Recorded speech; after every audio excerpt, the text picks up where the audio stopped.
to the Economic Development and Skills Policy Committee. Just a few housekeeping rules. Thank you for attending. Today the meeting is open to the public and we have received one question from members of the public. Please can I request that mobile phones and other such equipment are switched to silent mode so as not to disturb the conduct of the meeting.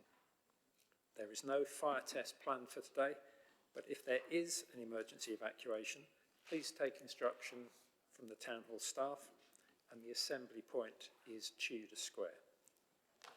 Before we begin, could I ask committee members to introduce themselves? Starting on my left. Councillor Ben Miskell, Deputy Chair and Member for Park and Oberthorne. Hi, I'm Councillor Tomlin. I'm Councillor for Walkley Ward. Hi, I'm Minesh Parekh. I'm a Labour and Cooperative Councillor for Crooks and Crossbourne. Councillor Jane Dunn. Councillor Curtis Crossland, Councillor for Bayton Ward. Barbara Masters, Councillor for Ecclesall Ward. Henry Nottage, Councillor for Hillsborough Ward. Paul Turpin, one of the Green Councillors in Gleadless Valley. And I'm Martin Smith, Chair of the committee and also Councillor for Dorham Totley Ward. Thank you very much. Next item, are there any apologies for absence? That doesn't look like it. No, Chair, no apologies. Thank you. Exclusion of the public and press. When we get to item 10 on the agenda, members, there's an appendix which contains commercially sensitive information, so that's not available to the general public. If you want to discuss anything or ask any questions about that appendix, you're free to do so. But if you could tell us in advance when we get to that item, we'll have to ask members of the public to leave if there are any questions. Right. Declarations of interest. Do any members wish to declare an interest in any of the items of business today? Councillor Turpin. I'm the director of a business concerned with retrofitting buildings, and there is a personal but not pecuniary interest in the item regarding the SPF. Thank you. I think that's the only one we have there, Abby. Yeah, thank you. Next item, minutes of the previous meeting. Are members happy that that is a correct record? Councillor Crossland? I did spot one typo, which is my name, Crossland with a K. It's got.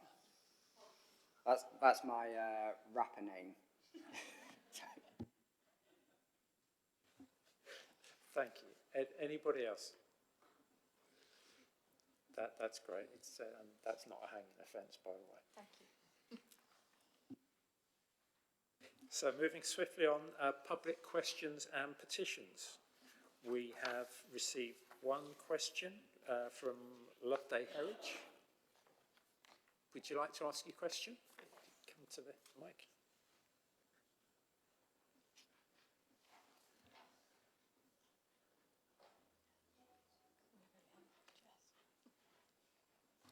Thank you, Chair. As you know, my name's Loveday Herridge, and I have a question to put on behalf of Sheffield Visual Arts Group, which has operated in the city since 2011. I'm the chair. In the absence of a cultural strategy for Sheffield, we rely on the Culture Collective strategy document relating to culture, which was adopted by the council.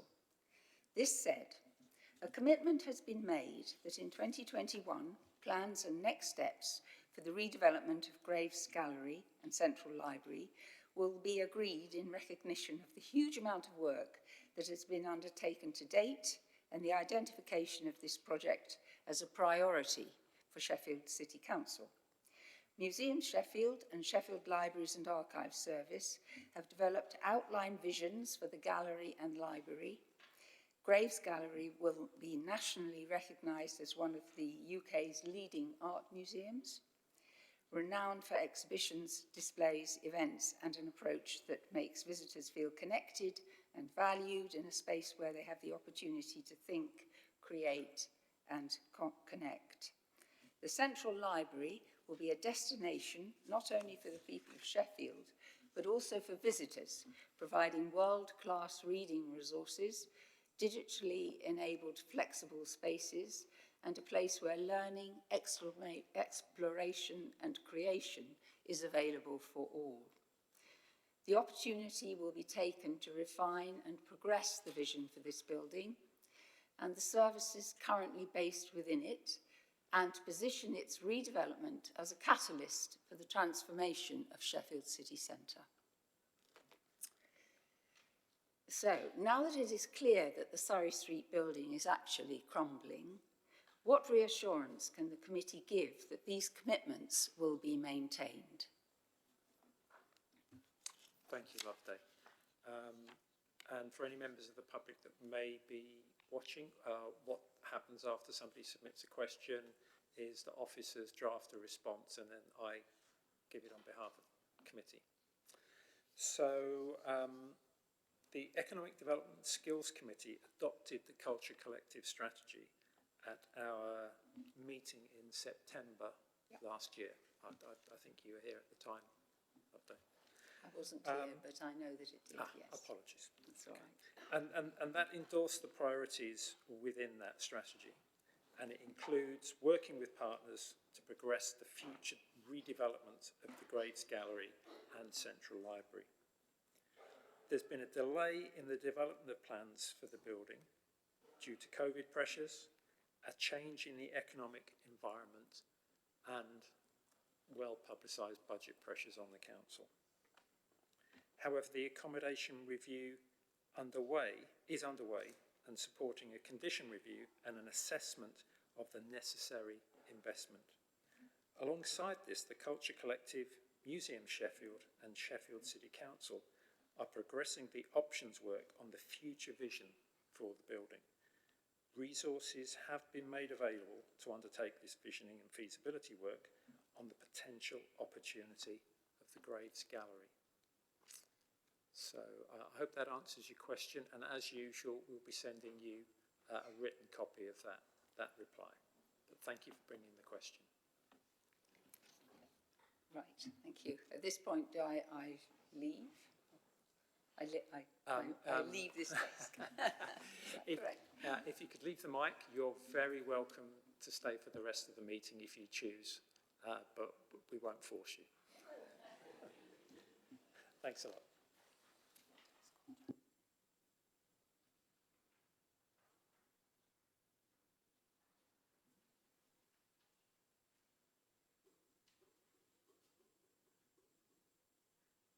So the next item on the agenda, colleagues, is our work programme, and I believe that's going to be introduced by Abby, and any further information from Diana. Abby? Thank you, Chair. Just to draw members' attention to paragraph 2 of the report, which is the referral on renewable energy strategy for Sheffield, which was from full council on the 2nd of November. So that's there along with a response. The work programme itself is attached to Appendix 1 for consideration, and there's officers here to answer any questions if anyone's got any. Thank you. Okay, thank you. Anything you want to add at this stage, Diana, or members, do you have any questions? Sounds like we're all happy with that. As usual, we can take questions and suggestions before the next meeting if you wish. So thank you for that. Are we all agreed with that work programme? Thank you, that's unanimous, Abby. So we move swiftly on to item 8. Sorry, Paul. Sorry, Martin. I think I should have declared another, interest. I'm a trustee of the Source Academy, which has received a small amount of funding from the AEB budget. So I think I should probably declare that too. Yeah, so it's not an office undertaken for profit or gain. So it's down to you as to whether you think you can bring an open mind to the matter when it comes to being considered. In the same way as it's a personal interest, not a pecuniary. I mean, I'm happy to take your advice. It's down to your conscience in terms of you bringing whether you feel you can bring an open mind to it entirely. Okay, well, just for transparency, then I'll declare it to put it on the record. Okay. Thank you. Sorry. That's fine. Anyone else? Because I'm aware councillors are quite often trustees. Yeah, just for transparency reasons, I was up until May last year chair of the trustee board at Zest, which also has received funding from the FACES, under the FACES service framework. I now represent the City Council on the board of the Upthorpe Healthy Living Centre, which is the sister board to Zest. But again, no personal interest for me other than, I represent the City Council now on there. Thanks for that, Tom, and better safe than sorry. So if there's nothing else, then we will move on to item 8, which is the UK Share Prosperity Fund, Sustainable Cultural and Community Facilities. And I believe, Ben Morley, you're presenting to us today. Over to you. Thank you. Ben Morley, Head of Programmes in the City Futures team, part of Di's area. This report provides a brief update in respect of UK Share Prosperity Fund, building on the report I brought to this committee last year, and also provides specific details in respect of a capital project which we've been developing, and just providing full details for the committee to comment on. So very briefly, in terms of the UK Shared Prosperity Fund itself, there's been quite a lot of work since we last discussed this at the committee. An investment plan has been developed and submitted by the South Yorkshire Mayoral Combined Authority. That broke down the 3 core areas of community placed local business support and people and skills into specific areas of activity for South Yorkshire. On the basis it's a South Yorkshire investment plan. In December, government approved the investment plan. In fact, they approved all the investment plans across the country for SPF all at the same time. So we now have an investment plan in place, and that means we can progress with activity. The amount of funding available remains the same for South Yorkshire at 38 million. And 2 projects have already been submitted and approved in relation to year 1 activity, bearing in mind we are in year 1 as we talk. One is a community-based programme, and the other is for supporting our high street business information officers and business advisors who are operating in all the areas of the city. They've now been approved, and hopefully will progress quickly. They have got an initial and principal funding offer from the combined authority. So things have moved on, I'm glad to say. Still lots to do and funding to secure. So this specific proposal relates to a capital project where we have just over £2 million in a community and place allocation.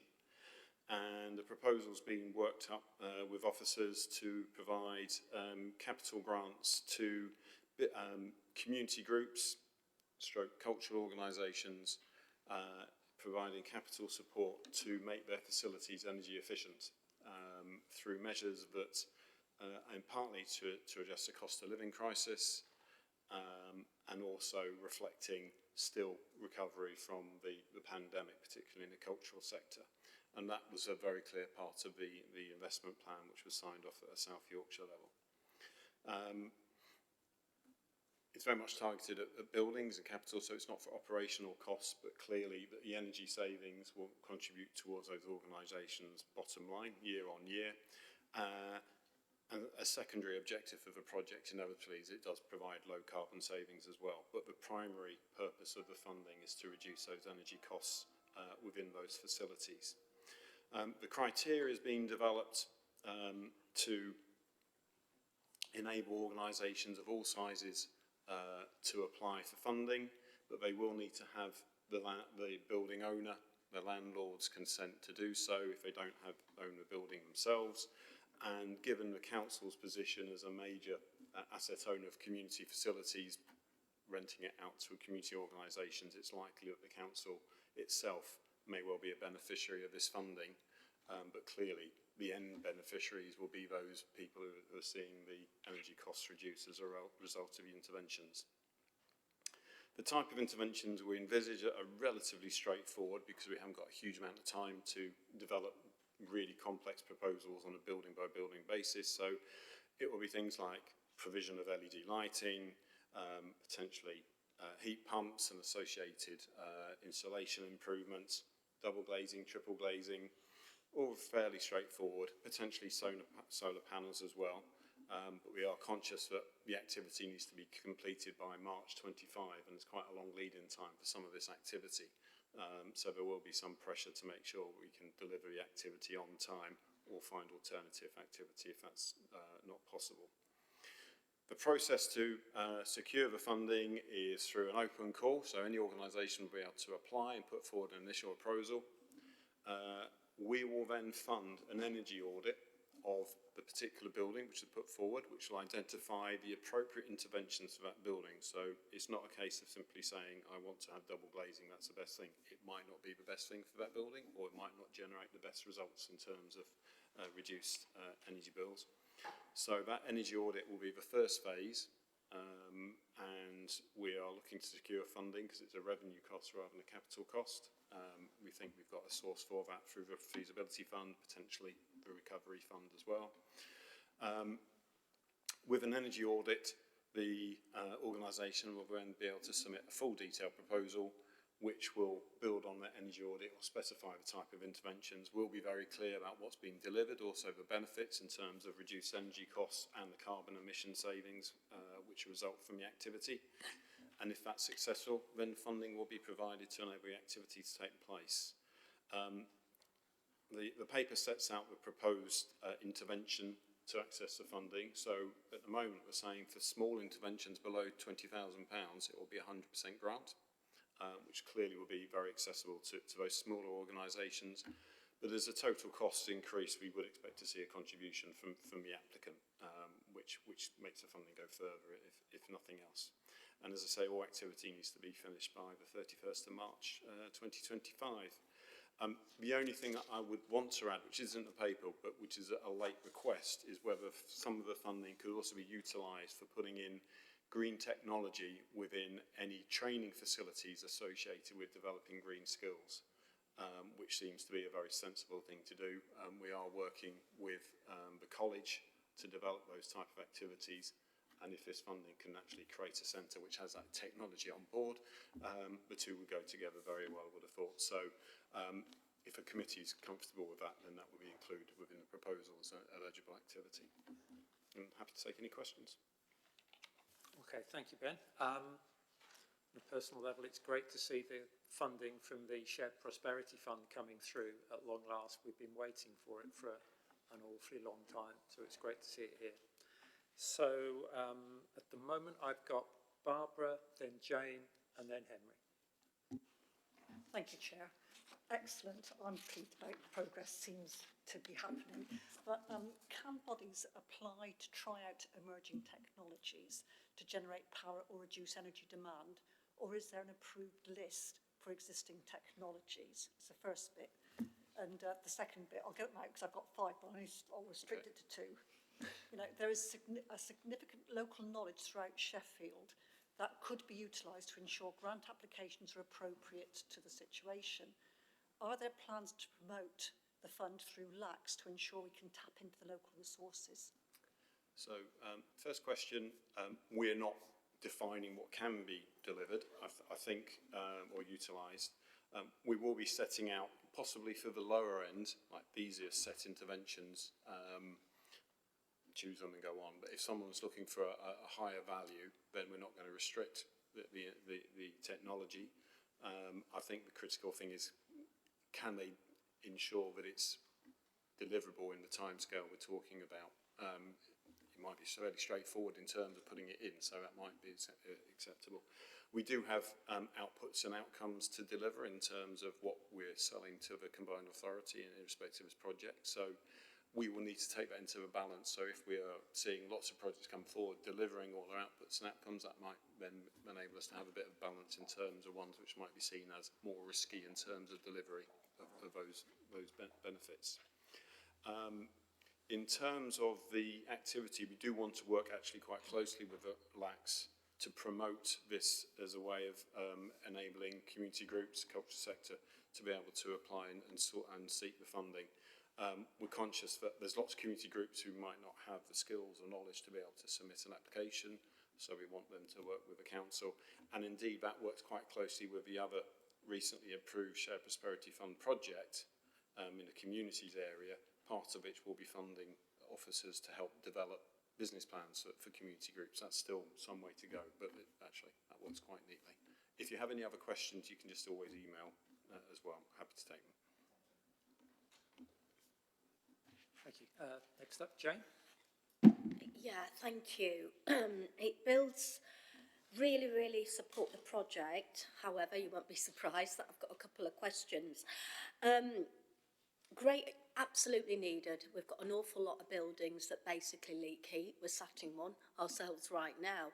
However, a lot of the groups that you're talking about, they lease their buildings, they don't own them, and it's a really difficult time with COVID. So they apply and you work with the owner. You will increase the property value of it, which then means when rents come up and rates, all those things go up. How do we make sure that because they've only got the improvements because of the organisations that are in there, how do we make sure that this is not passed on and not exploited? Because to me, it's really important, because it's great if we own the buildings, but it isn't if it could be used, in another way. And we know, despite all the good intentions, some organisations will not be able to be viable throughout. So what checks and balances do we have that we can make sure that some other organisation is able to take advantage of this amazing, because we're going to be doing all the hard work in here. So it's just to do with that. It picks up also on what Barbara was mentioned about training, the second point. How are we going to link that with what we're going to be discussing later with our adult education? How do we make sure that we are not only upskilling and that we help deliver social justice, we actually help deliver on the inequality, both with food and heat and everything else, because you've alluded it to yourself that a lot of the organisations and a lot of people in some areas find it very daunting to apply. So they will need some support like they do with the SIL application. I'm not trying to, it's brilliant.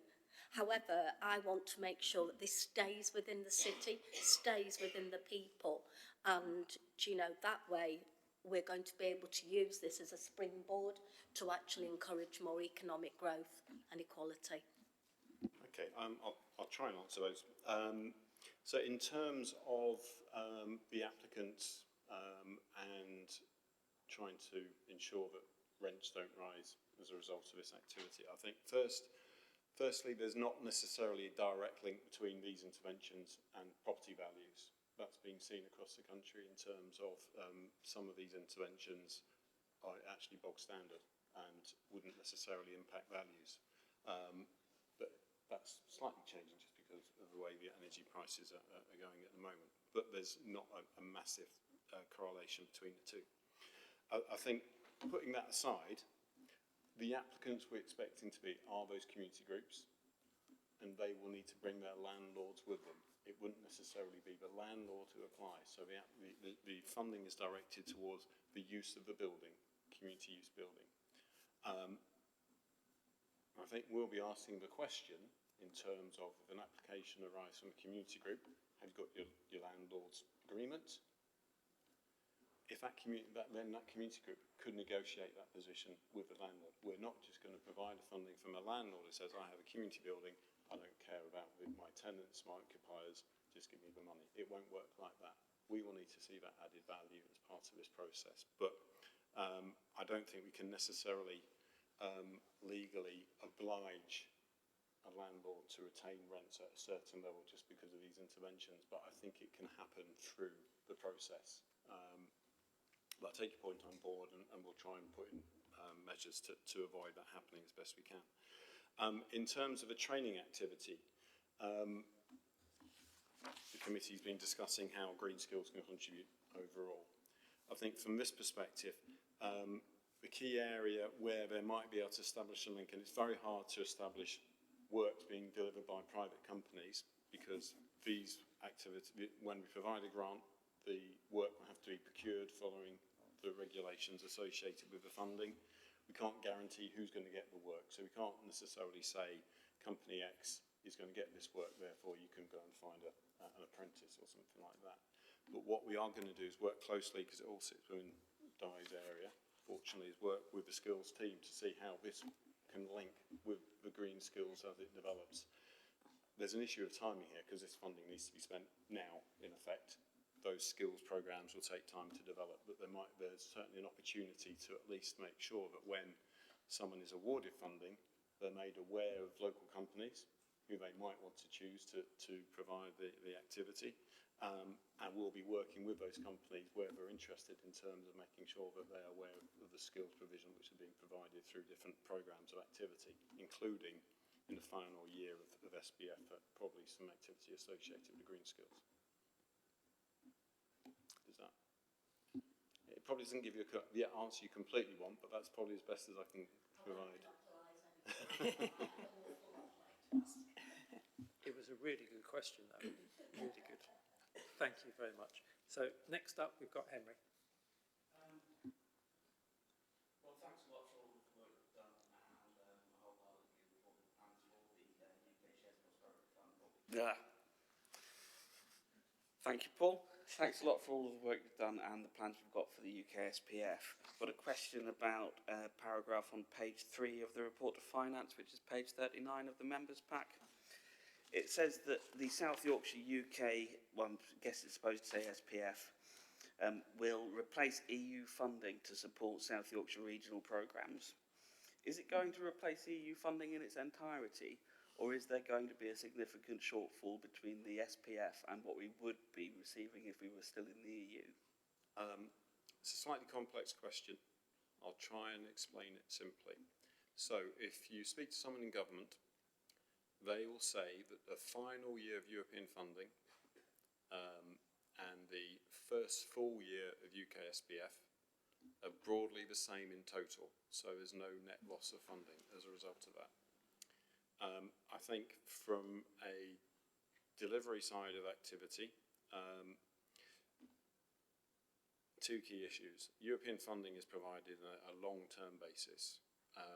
We don't know what we're getting after the end of UK SPF, so whilst that final year of UK SPF might be equivalent to the European allocation, we don't know what's happening the year after, so we can't plan.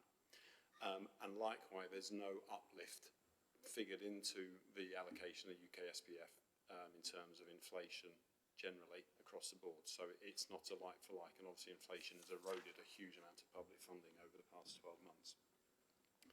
I think the other element, which is if we had remained in the EU, unfortunately South Yorkshire would now be in the bottom tier of regional areas, which mean we would be eligible for a higher level, much larger allocation of European funding, which would probably translate to maybe a 600 to 900 million pound programme over 7 years.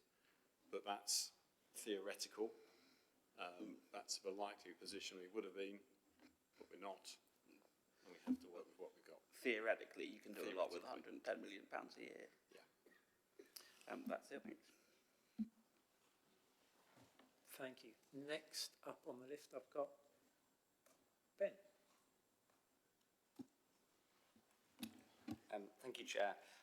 I think we are in agreement that the fund is very welcome and is really vital to ensure that community buildings across the city are more energy efficient and are able to operate in a cost of living crisis to reduce carbon emissions and especially deal with sky-high energy bills. Now, I represent Park and Arbourthorne, which, according to the 2021 census, is the most deprived ward in our city. We've got a number of community buildings, including the Arbourthorne Centre, who do some amazing work. This builds on a point made by Councillor Turpin earlier, but a lack of skilled volunteers to put together rather technical funding bids. And from talking to colleagues in more affluent parts of the city, that's certainly not an issue in their ward. Now, I'm sure with answers, I think, to Councillor Turpin's question earlier, but can you help me to better understand how we can further support small community organisations that don't have that capacity to write bids beyond providing a small amount of offers at a time? The second part of my question relates to the equitable distribution of this fund across the city. How will we ensure that community buildings in more deprived parts of the city get an equitable share of the funding pot, especially considering that we know that many wards in less affluent parts of our city, like the ones that I represent, often struggle to put in applications? Are we allocating funds to projects according to the indices of multiple deprivation? And if not, why not? Okay, I'll take the first question and Di might pick up the second one. So in terms of providing support to community groups, as I mentioned, there is a other UKSPF project which has been approved for the first year, and a year 2 and year 3 proposal will be going in shortly from a communities team, and specifically in that is funding for the appointment of officers to do exactly this, work with community groups to develop business plans, and also try and provide that information to groups so they can start doing their own business plan development. That's something which the communities team to work closely with the likes of VAS, Community Foundation, etc. That's a common thing which has been developed. So it won't necessarily be able to provide an officer for every funding bid which every community group wants to develop, but it's certainly an additional resource there which should help applications. I'd also expect, as I said, the LACs to be involved in this if they can, certainly. And it might be that actually in local areas they decide there's one key building in their area which really needs intervention, and it's one which is used by multiple organisations.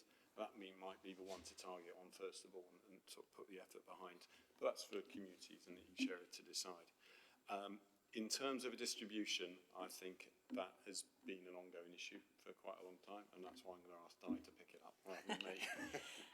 Just also on the first part of that question, we had wrestled with this a little bit, and we've added an additional stage. Actually, it was on the back of some of the conversations here we had about energy costs last time.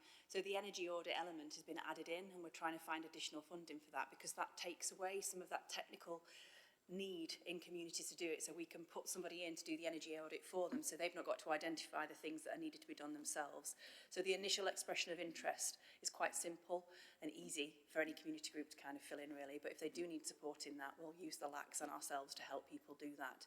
But the energy audit is really the main tool that we've used to take that technical element away from communities. It gives them the expertise and also gives us assurance that the right things are being done. So I think it was a really good addition to this project that we will find the funding for.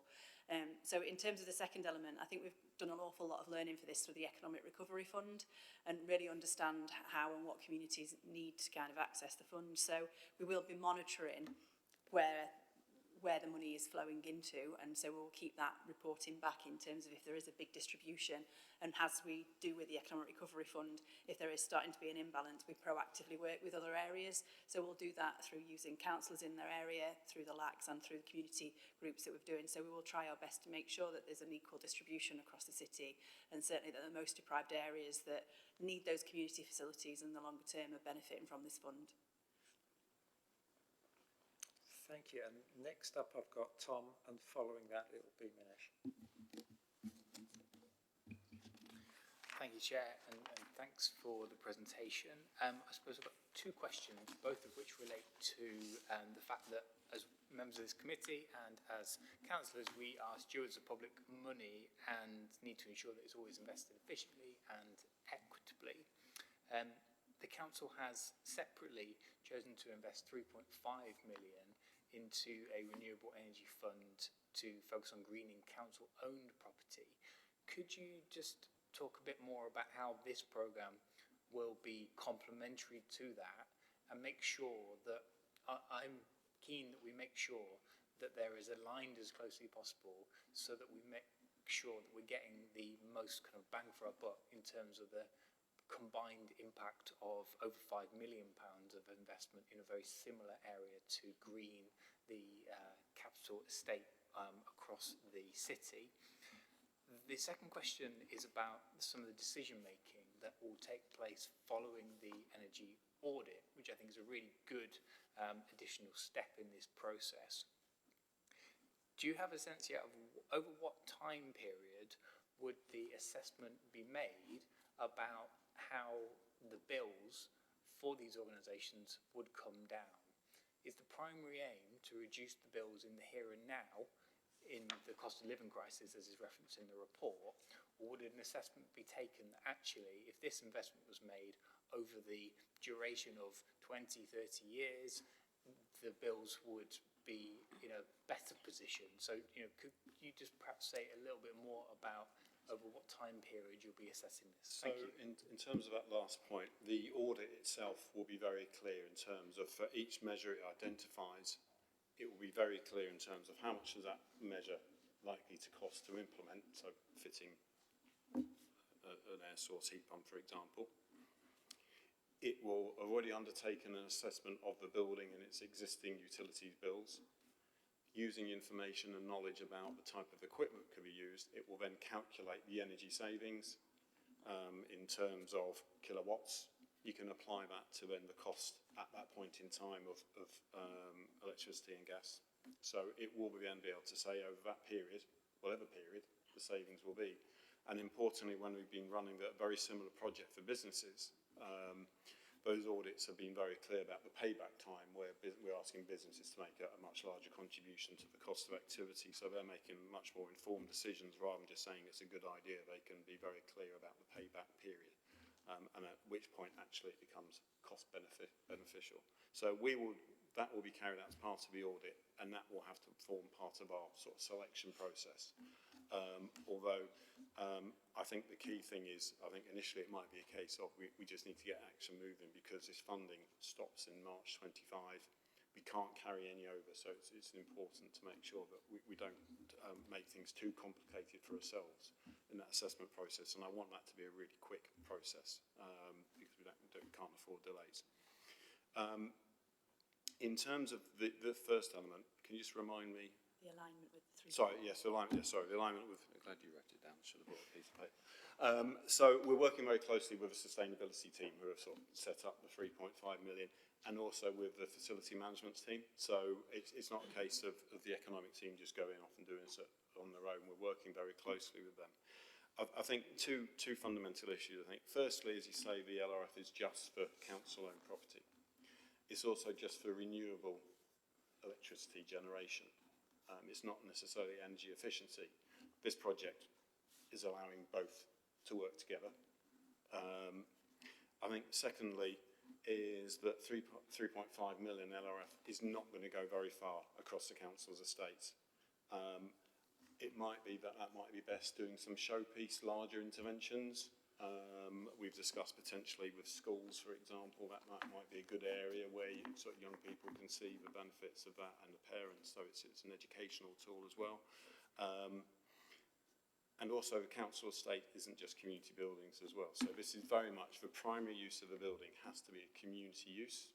So, for example, this building wouldn't be eligible for this funding because it's not, whilst it's used by the community, I wouldn't say it's community use, it's more council offices, isn't it? So it's going to target certain areas, and even at £5.5 million, there's just simply not enough funding there to do everything we could do within our own estate, let alone go beyond that. Thank you for that. I've got Minesh next. Thank you, Chair, and thank you for the presentation. I think I've got two quick questions and then just a clarification, because following on from Tom's point, I did think the 3.5 million was for renewables and energy efficiency measures, and I found the council paper which says that as well. So I think that apologies if I misread that. But yeah, the first one I've seen in the report that it stipulates that the council is responsible for any match funding shortfalls. I was wondering what assessment has been made of any potential risk to the council of a potential shortfall in match funding. I think on page 44 there's a lot of key details that then don't get followed up in later on in the report. So. Yeah, the council won't be responsible for shortfalls in this because a project will come forward if it's one of those smaller grants up to £20,000. It's 100% grant funded. Anything above that, we'll be looking for match funding, and that will need to be identified up front as part of a project proposal. So we won't be taking on financial risk as a result of that, and our funding agreements with the organisations will make that clear. We won't provide funding unless there's a clear package of funding to deliver the activity. Can that be made clear in the report when it's just because the line in it does say that SEC will be responsible for any shortfall? So that's in relation to the overall position of the grant funding agreement, which will come from a combined authority, which is standard. And I think what's been taken is the finance officers have just transferred that into the report, which is correct. We would, but we won't be putting ourselves in a position where we would be in a position of a shortfall. The funding agreements we do with third parties to implement this project will be on the basis that they have all their funding necessary and in place to deliver that. Thank you. And then just the second one was, as well as monitoring how much energy bills are lowered, will there be any analysis of carbon savings? Yes. So the audit specifically identifies energy reductions in terms of price and also carbon savings as well. And we'll also be doing other monitoring of other outcomes as a result of this. So as part of the SPF requirements, there's other outputs and outcomes which need to be monitored, which is more about satisfaction and feeling pride of place and how this contributes towards that. So that will be captured as well. Great, thank you. Thank you. So next we'll go to Paul and then finally Curtis. Thanks very much, Chair. Thanks very much, Ben and Diana and the team for sorting this out. I did have a question, but Minesh just asked it about carbon reduction and recording that and the payback period as well as the financial payback period. So thanks very much. But I just wanted to make a couple of comments, and firstly just lament the fact that had we remained in the EU, we would have been supported a great deal more than we are by our own government. And also to lament that the action on the climate crisis hasn't been taken already, which would have gone a long way, if not all the way, to offsetting the cost of living crisis. But also, in a positive note, I would like to celebrate that we are now doing that, and that we're doing it in a way that we're, in tackling the climate crisis, we are building a better society that will have an ongoing positive impact. So thank you very much for the work you've done. I don't think I can respond to that. No question this time, Ben. Okay, live up to that one, Curtis. Just a couple fairly simple questions after some of the amazing questions there. So all the money has to be spent up by March 2025. Do we have a timeline yet of when we expect applications to open and when we can start pushing it to our community groups? Is the first question. And secondly, as there could be a match funding component, my worry is that smaller organisations might take finance out to meet that match funding component. Would there be any sort of support to make sure that the finance is suitable and that smaller organisations don't get taken advantage of when funding that match funding? So in terms of timescales, the first action after this meeting is I need to submit a proposal to a combined authority. So this actually, it's not been approved yet. We've got to submit the proposal, and we wanted to make sure that the committee's comfortable with the details of the proposal. So that's the first action. We'll then need to go through their processes, hopefully to be approved fairly quickly.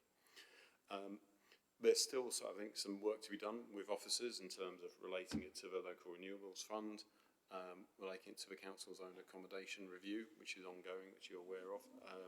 So we're ready to launch with a clear set of proposals. So I would imagine I'm looking at probably late April, May when we launch this.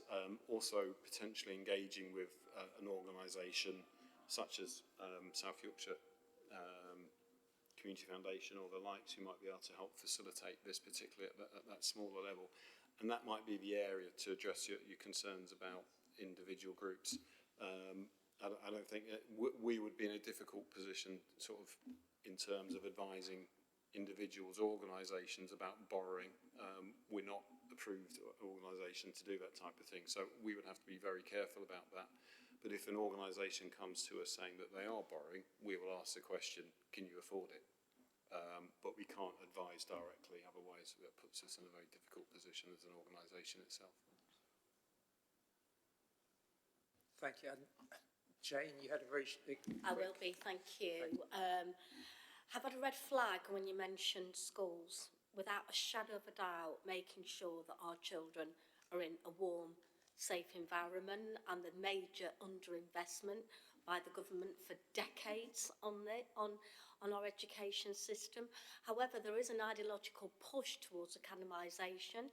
So, as we know, lots of those those masts, as I'll call them, are extremely wealthy, yet they do not pass that money down onto the chalk face. How do we make sure, if we are doing what is the right thing to do, is to make sure the schools are green and are not leaking energy, and that it's right?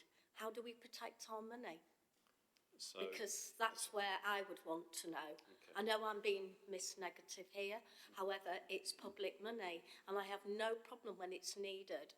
But if I could have all the schools back, I would have all the schools back, and then I would feel extremely confident. However, I don't want to line the pockets of a multinational organisation. So, two things. Firstly, this funding from the Shared Prosperity Fund will not be going to schools, because they won't be considered as community buildings. It's very much about a community centre type activity, not education, and that will be explicit when we provide information that education establishments won't be able to apply. In respect of the local renewables fund, that's council money, and I would expect, as the proposals are developed, the team who are looking into that, and particularly the estates team, will be considering that as part of this. So, schools are an example. Not all the schools are academies, so it might be some schools, not yet. But I'll leave that to the estates team to sort out rather than myself. It's something that I don't have to deal with. So they are alive to that and working on it, I think. So, yeah. So thank you, colleagues. Thank you, officers. Some excellent questions, some excellent answers. So we move to the recommendations. So the recommendation before us is that the Economic Development and Skills Policy Committee approves the following recommendations.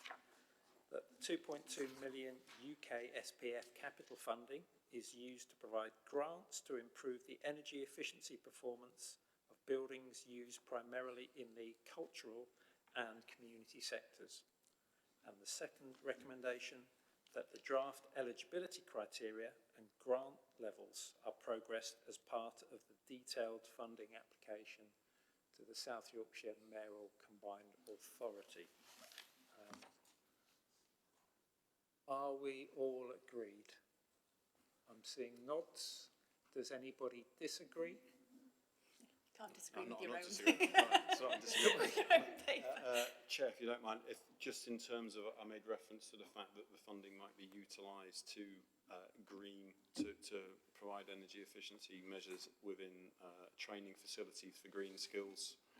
If that could be noted in the minutes as part of that, if the committee are content with that being added to the eligibility criteria, then that would be useful, and just have it on record.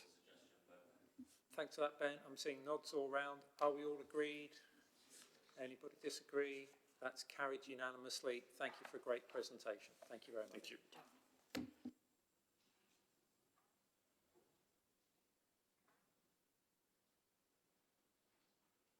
So, colleagues, we go on to item 9, which is a decision seeking approval to update the adult education budget commissioning strategy for Family Adult Education Service.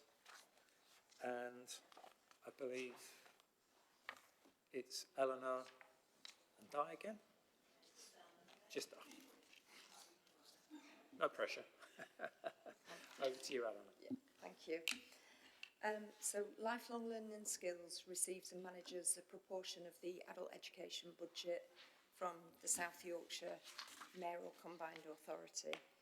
And the report outlines our request for the service to seek approval to commence the work required to provide an updated framework so that we can subcontract a proportion of it. The current framework is scheduled to end in August 2023. Therefore, the service does need to provide a successor framework in preparation for the next academic year, 23-24, which for us begins on the 1st of August 2023. The adult education budget is used for delivery of lots of low-level community activity that gives adults a gentle introduction back into learning through to higher levels of learning where adults can gain a qualification. To meet the funding requirements, the service commissions a proportion of the grant to partners that have the capability and the capacity to deliver adult and community education. That helps us to keep the offer diverse and it can contribute to meeting the needs of adults across Sheffield communities. The delivery that the service offers, it does support tackling inequality of access by taking the learning to those that need it the most. With many of our subcontracted providers coming from the VCF sector who are best placed to deliver that work for those who have the lowest confidence and the inability to travel across the city due to time or financial constraints. It enables them to access some of those safe and warm spaces and understand their communities, and it can add value to the service curriculum intent that we offer. The type of curriculum that we offer focuses on those with specific needs, and it addresses personal barriers such as health conditions, anxieties, but most of all it often addresses confidence. We also work with some training providers as well who offer niche delivery for specific qualifications.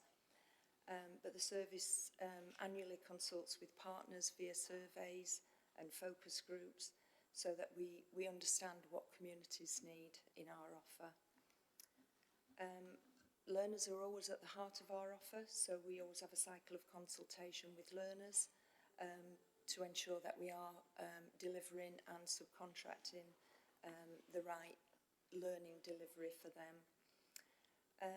And during the last year, we've also conducted a national survey project working with the FE Commissioner to ensure what the service does in relation to direct delivery as well as subcontracted delivery remains fit for purpose, and that we're always prepared for Ofsted inspections and future funding opportunities. We make best use of lots of data to inform all of this process, such as the census data, skills sector data, claimant data, and needs data. And we also work closely with schools to use their data to inform the offer. And really, I suppose, it's just sort of highlighting that being able to subcontract does enable us to have that diversity so that we can meet some of those economic skills needs that enables residents to address their health issues and support access to work, gaining new skills and knowledge through adult education. There you go. Thank you. Thank you very much. And just on a personal level, I remember a presentation that you gave either to the previous or the one before that meeting around the importance of adult education. I think it was the Multiply presentation you gave, and just how important numerical skills are and what some of the statistics are. So, you know, on a personal level, the importance of adult education is absolutely critical for a society across the country, not just Sheffield. So I have a question from Barbara, who was quick out the traps again, and we'll start with Barbara and see who else comes in, if anybody. Thank you, Chair. And it's unfortunate at the time I was in the educational sector, so I've So I'm really keen on having a wider educational opportunity for people. Now, I mean, sort of the core offer, I'll read it out because I've thought about it. The core offering from the education service is in maths, English, ESOL, digital and employment skills. And I note the wider offer includes courses up to level 2 for health, access to health, public service and care, retail and commercial enterprise. My concern is that these invariably are assessed by exam, and these are often problematic for people who've left formal education with no qualifications. So that's where I'm coming from.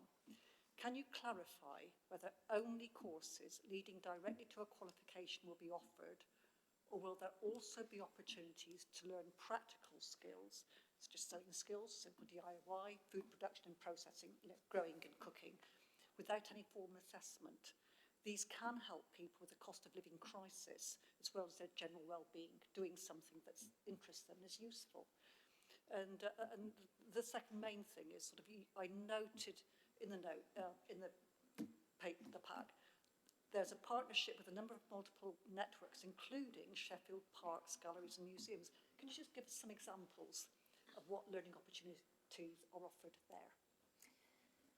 So in answer to your first part of your question, absolutely, the learning that we offer has to start at a very basic level, and we do a lot of engagement activity. The budget is actually split into two. It's split into community learning and then what we call classroom delivery. So, the ideal is that when people enter into adult learning, that it is a pathway that takes them through to formal qualifications, if that's what their aspiration is. It may be that they need support to enter the workforce, and they may not need to do any formal qualifications, but it is about building their confidence. So, the pathway is there, but absolutely we must do that groundwork that gives them the confidence to potentially, for some people, just to enter a room and to be part of a social setting. So we do various types of activity, that have an underlying intent to build that confidence. Can I just check that would include the practical courses? Because I can imagine that somebody, if you say that you're going to help you into work, they're not interested. But if you say, look, come on, how about learning this which interests you, like dressmaking or something practical like, cooking, that would encourage them in without any pressure at all. So I'm just checking that is on offer. Yeah, I mean, the actual activity people do could be absolutely anything. It could be art, it could be DIY, but the intent is to address their confidence. So that's where that comes from. And with regards to your second question, with the galleries and things like that, and the culture side, we have done some partnership work. I can't think of an example off the top of my head, but I know that we have worked with some of the cultural partnerships across the city. We're open to working with anybody that wants to address this need for adults to gain education and to enter into that pathway. So, we're always open to those discussions. No, I'm just pleased to be reassured that education encompasses a wide field. It's not restricted like a lot of people think of it restricted. Thank you. Thank you. Thanks, guys. I've got Paul next, but then we'll go side to side. So we'll go Paul and Henry. That's okay. Paul. Thanks, Martin. Thanks, Ali. I really appreciate your work you do on the AEB. I know and I know that you care deeply about it, and I'm glad that you're at the helm. So a couple of quick questions. Can you tell us what's changed? How or has the criteria changed with from the existing framework to the new framework proposed? And also, will there be a preference for local providers, and what allowances there within the guidance or rules that to give a preference for local providers? The main change for the new framework is the fact that now we're funded by the mayoral authority, and as you know, up until last year we were funded by the Education and Skills Funding Agency. because the last framework ran until this year, and that was the inception year, we thought it prudent not to make that change until this framework was coming to an end, because there was a lot of disruption and, building that sort of understanding into our partners through that move in itself. The basic fundamentals of the framework won't change. It's guided by the funding rules, and the basic fundamentals of those hasn't changed. So, there shouldn't be any sort of material change that would prevent anybody that's on the current framework coming onto this framework. And your second question? The fund is open to anybody that has that capability, capacity, and ticks the criteria to deliver. As you know, across the sort of wider South Yorkshire AEB, there has been instances of people bidding into the fund, the wider fund, through the mayoral authority that don't sit within the region. However, when we deliver it locally, it is about that localism. So there is criteria that we can set out in the tender each year. We can't bar people from entering, but they have to understand the community that they're bidding to deliver the learning for. So some of that criteria kind of determines that they would be local providers. So we could, there will be a waiting when it gets to that tendering point for local providers. There is a weighting around how they meet the needs of their the community that they want to deliver to. Yeah. Thanks very much. We'll go to Ben next. As a teacher by trade, like Councillor Masters, I know how important it is to value education, and that means that family learning should be an integral part of the offer that we have in terms of the skills provision. And I'm really pleased to see that it is an integral part of the programme from reading the report. In my ward, provision like this is a really valuable part of what we offer and is taken up by a significant number of families. Whilst I'm pleased to see that family learning is a real core part of the offer, can we have some assurances about how responsive the curriculum will be to the challenges that we as a city and wider region will be facing in the future? So, for example, how will we ensure that the curriculum is reviewed to ensure that it responds to the challenges of automation or the need to position our local economy around carbon neutrality? I guess as a teacher, I'm always quite mindful of the need to prepare the young people that I teach for the challenges of the workplace of the future. And I think that has to always be reflected in the skills provision that we have as a city. Yeah, with family learning, for us, it's kind of a subversive way to support adults, to support their children, and then it's to help enable those adults to enter into that adult learning pathway. What we generally do with the curriculum around family learning is we liaise with the school around the themes and the topics that are pertinent, as well as our national policy and support networks to ensure that our curriculum does remain fit for purpose. But I would say definitely that liaison with the schools helps us quite dramatically to enable that. Okay, thank you. So, in the spirit of going side to side, we'll go to Henry next. After that, it will be Jane. Thank you, Chair. Thank you, A, for all the work and for the report. One of the things that really stood out in the report while I was doing my homework was a statistic about 48% of people who have English as a second language being underemployed or unemployed, and that rising to 70% for women. Have we looked at the representativeness of the training providers in the city to make sure that they're representative of the community in the city and there aren't any particular gaps or areas that aren't being catered for, if that makes sense? Yeah, we do always consider that as part of our tender offer, and we do have several providers that deliver to underrepresented groups. The learning that we offer is targeted to the most vulnerable in the city, so we do a lot of marketing and networking to make sure that we are attracting that diversity in our offer. And you're right, they're really stark national statistics, really, that are not good. Thank you. Great question, that. Next we'll go to Jane, and then after that it will be Curtis. Yeah, thank you. I'm really pleased that this is well overdue and very early stages I do get.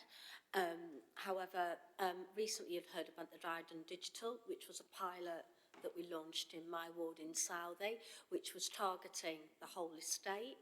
And obviously digital inclusion is one of the barriers to actually learning, being able to access. So are we linking up at all with digitally? Because the people that we are targeting with this, quite rightly, have very, very complex lives, have a lot of pressures put on them, have often got, you know, like I was, single mums, caring responsibility. So getting into a place, things can fall, and if you miss one, you miss another, then you think, what's the point? So being able to access and be online, A, you need to have the digital access, B, you need the hardware, software, whatever you call it. Sorry, I've got a bit of a full head today. So are we looking at, because those are blockages that prevent people from continuing? And actually, you know, so I haven't seen any of that, and I gather this is very early stages. I get that. However, we look at the great project that's going off in Dryden, and it would be a really good way of linking with that, because we are targeting that. And actually, as you said, working with the schools, because if your mum and dad are learning, the kids are going to learn. And it's what it is. And I'm really keen, as you've touched on before, it not just being about, you know, literacy. It is about developing all skills. And how do we make sure that those are access is equitable? Because to do joinery, you may need access to tools, you may need gear. And I know, you know, is that funding in there as well? Or are we making sure that that's fair? Thanks. A finite amount of the pot can be used for resources, but, you know, it has to be weighted against the activity and the outcomes and the funding rules that sit behind it. And we try and make every effort to meet those needs for different types of residents who have those vulnerabilities.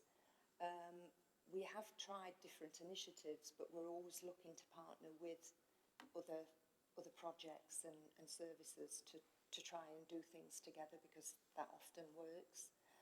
So I would be really interested in taking that contact forward to make that happen. We do offer some provision in Southey area, I think off the top of my head at the moment, maybe in the school or something.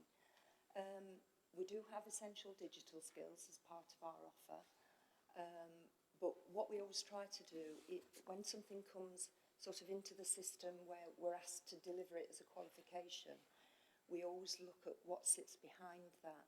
So what we develop is again, it's that pathway, you know, the softer skills, and how can we embed it into other parts of the activity that address, you know, do they have the capability to be able to get online?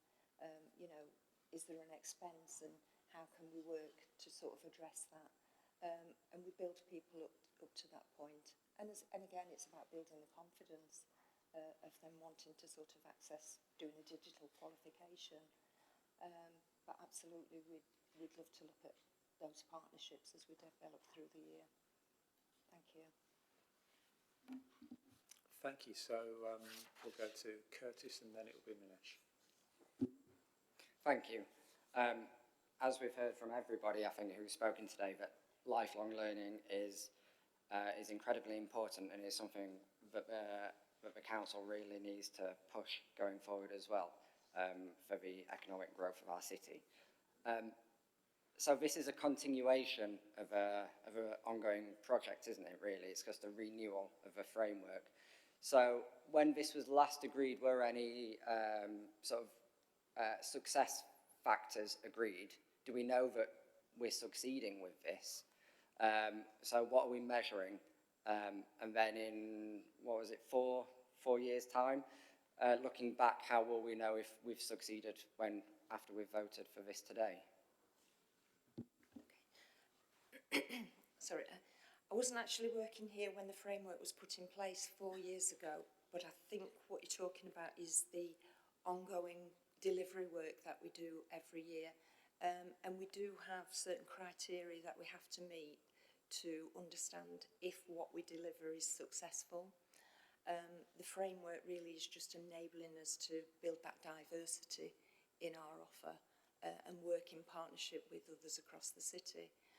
But in regards to our performance annually, yes, we are graded good by Ofsted, and you know, other factors around our data evidence that we are continuing to be a good provider, and you know, meet those constraints and measures that are put in place for us as part of, you know, delivering adult and community learning across the sector.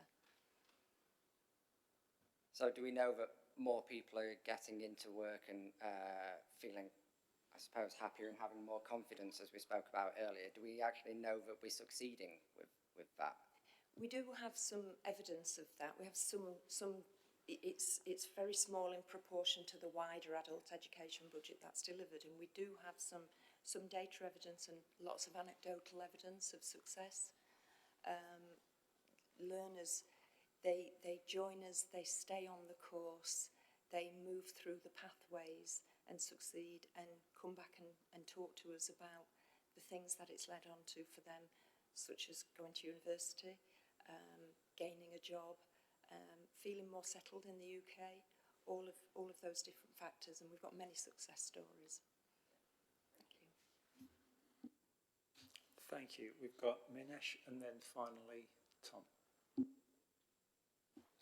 Thank you, and thank you for the report and presentation as well. I guess I wanted to make a broader point, because I think obviously this is really important work, I think, and the time frame would have been decided because, you know, we have to get a curriculum in place before August. I think there's a broader point to be made that, you know, we're looking at greener skills and jobs, we're looking at our future priorities for the city and our city goals work, and it's almost a shame that we have to put this curriculum in place now and it can't match up to, you know, developing that broader skills work, that broader skills strategy, and what kind of industries we want to be building. So I guess maybe the question is there potential to have ongoing reviews of curricula as it goes in, you know, as it's proved now, to match up with future strategies, future priorities that's set here? What are the next steps that follow embedding this work? Or is it just that, you know, we're commissioning projects based on this framework for the next 4 years? The framework really is just a framework that allows providers to get the tick in the box to say that they've got the capacity and the capability to deliver adult learning. The curriculum is reviewed every year,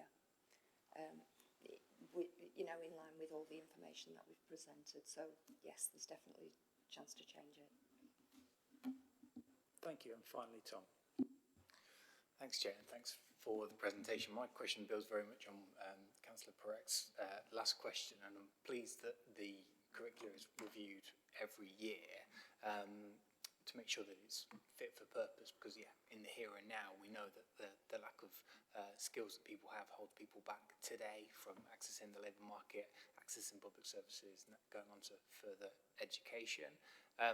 But I suppose I also want to link my question up to the point that was made by Councillor Miskell about looking further ahead, and whilst it's good that there's yearly reviews, I think we do need to make sure that this overall skills piece is informed by foresight analysis about where in 10, in 20 years' time is the future of Sheffield economy going to be, but more importantly, where do we want it to be? What's the strategic, ambitious economic plan that we need for Sheffield? And then once that's set, what are the skills that will be needed? So it's, how does this contribute? You know, this isn't necessarily articulated as a question, but making sure that in future iterations of this is embedded within a big strategic plan for Sheffield.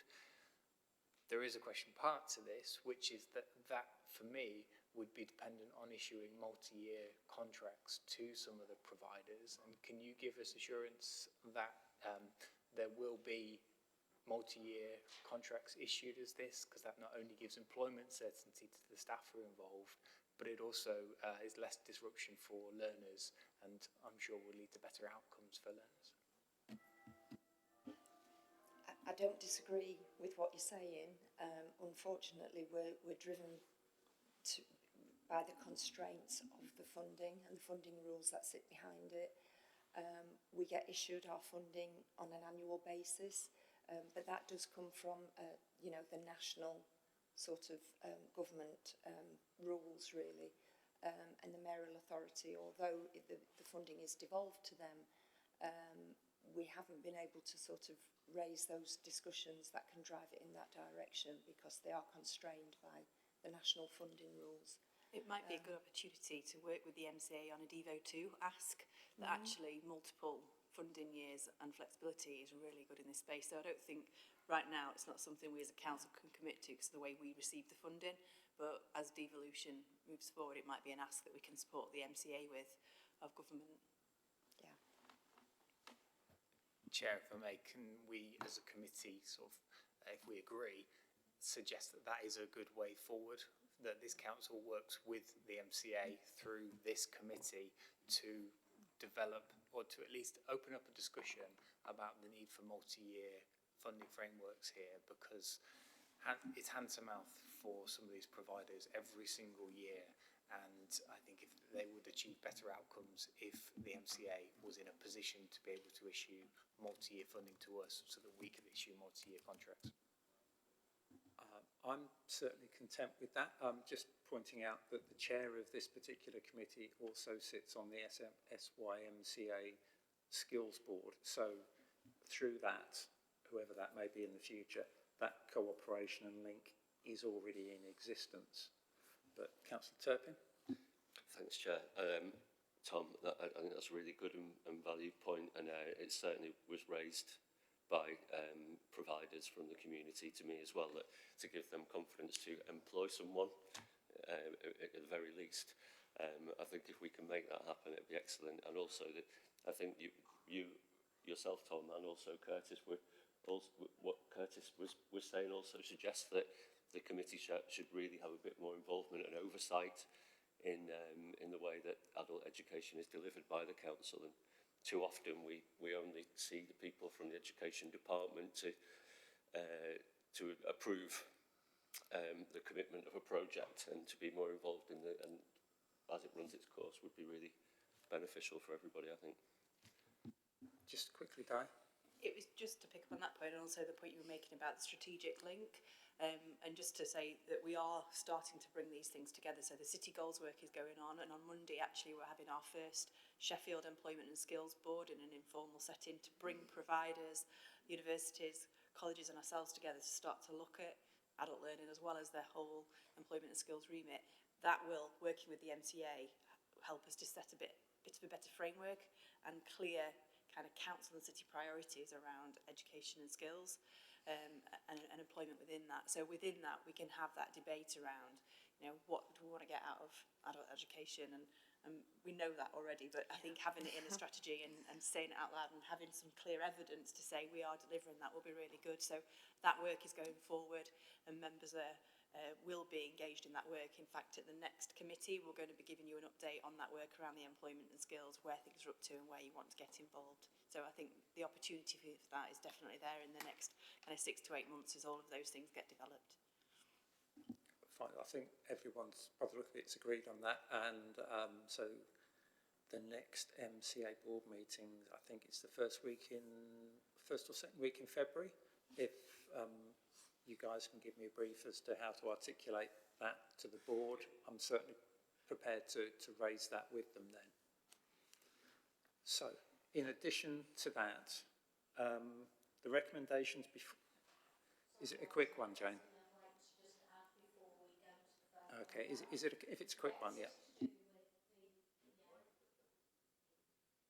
I mean, Bill, I completely agree with the points that Tom's made, and moving forward, we also need to make sure, because the SYMCA, yeah, I'm sure Oliver can do that, Mayor Coppard can do the YMCA. I've lost my train of thought now, is that how we deliver you know, is different in each city and town. So we need to make sure that the input when they bid for funding is taken into account. So I'd just like that. And that may need to be involving the community's portfolio slightly, because what we don't want is a funding stream that we can't fit in with what we are delivering in Sheffield, and that happened previously. So we need to make sure, so it was just that checks and balances, Councillor Smith, that's all. Okay. I'm sure we can build that in. I am going to draw a line under that agenda item now, I'm afraid. So we have a couple of, in addition to what we've just discussed, we do have a couple of recommendations before us. And those are, first of all, to enable a new framework so that the FACES can commission adult learning provision across the city, undertaking the necessary due diligence and quality assurance. And secondly, to liaise with the Head of Commercial Services and the Director of Legal and Governance to procure and award contracts for the delivery of adult education, adult learning provision by means of a framework arrangement in accordance with Regulation 74 to 76 of the Public Contracts Regulations 2015. I wasn't doing that from memory. So, are we agreed on those recommendations? Does anybody disagree? In that case, it's carried unanimously, and apologies for having to cut that one off there, Minish.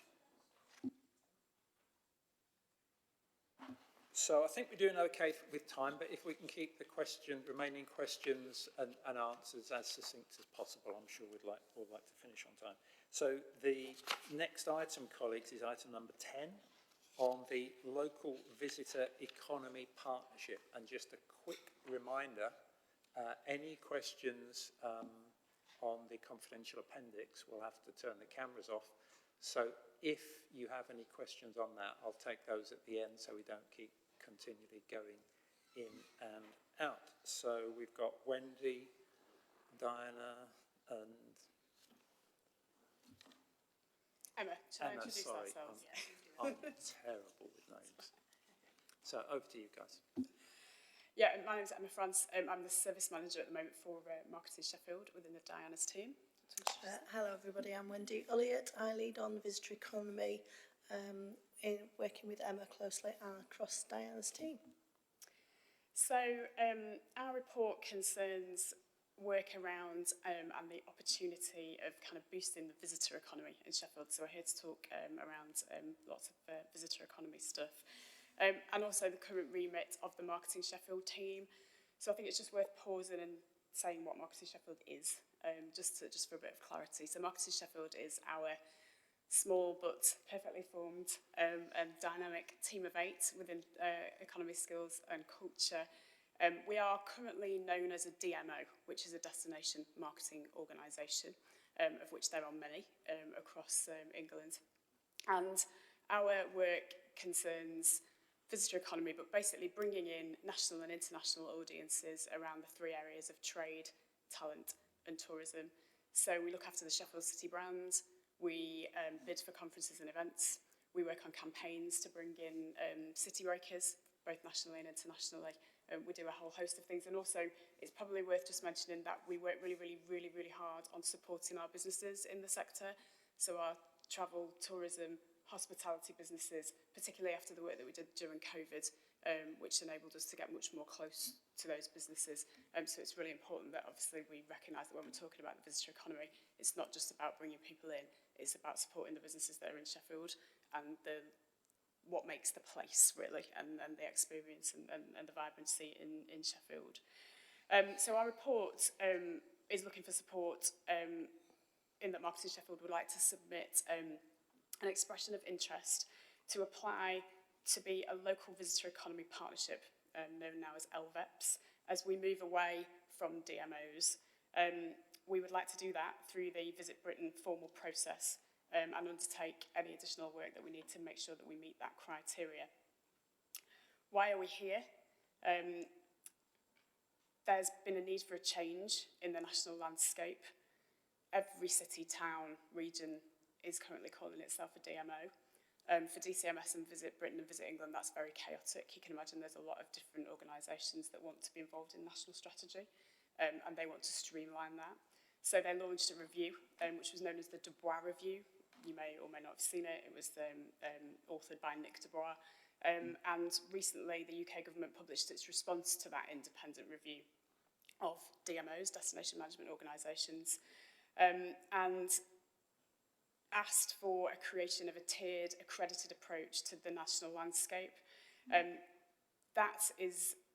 This is now the first step to doing that, really, and we feel that Sheffield has a huge opportunity to be part of that official new structure as a local economy partnership, which will see a smaller number of organisations working with Visit England, Visit Britain and DCMS. They're looking for approximately 40 as opposed to about 120 currently. Currently. So you can imagine that this makes kind of everything much more efficient and much more focused in terms of that relationship with what Visit England are doing in terms of international and domestic tourism and what we're doing in Sheffield. So that's kind of why we're here. Achieving LVEP status for Sheffield won't formally change the nature of what Marketing Sheffield does or our remit or have major financial implications. Although it has come at a time which is where we're looking at the kind of the remit and how Marketing Sheffield is shaped and what we might do for the future and kind of funding streams and structures, which is the report that you mentioned earlier, Martin, which we've put in as an appendix. But it will help us capitalise on Marketing Sheffield's current successful work for the benefit of the Sheffield visitor economy for 2023 and beyond. It will be the starting point for more significant private sector engagement around visitor economy promotion. It will act as that catalyst to enable us to really leverage as much support from the private sector as we possibly can. It will allow Sheffield to apply for national funding schemes administered by Visit England as and when they become available. And we've been very successful at this previously. We've had circa £1 million worth of funding from Visit England before, which Wendy has expertly administered around kind of city break promotion and international city break promotion. And if you've seen the recent Time Out stuff that was in the press this week, where Sheffield's moved from 9 to 2nd in their recommendations, that doesn't just happen.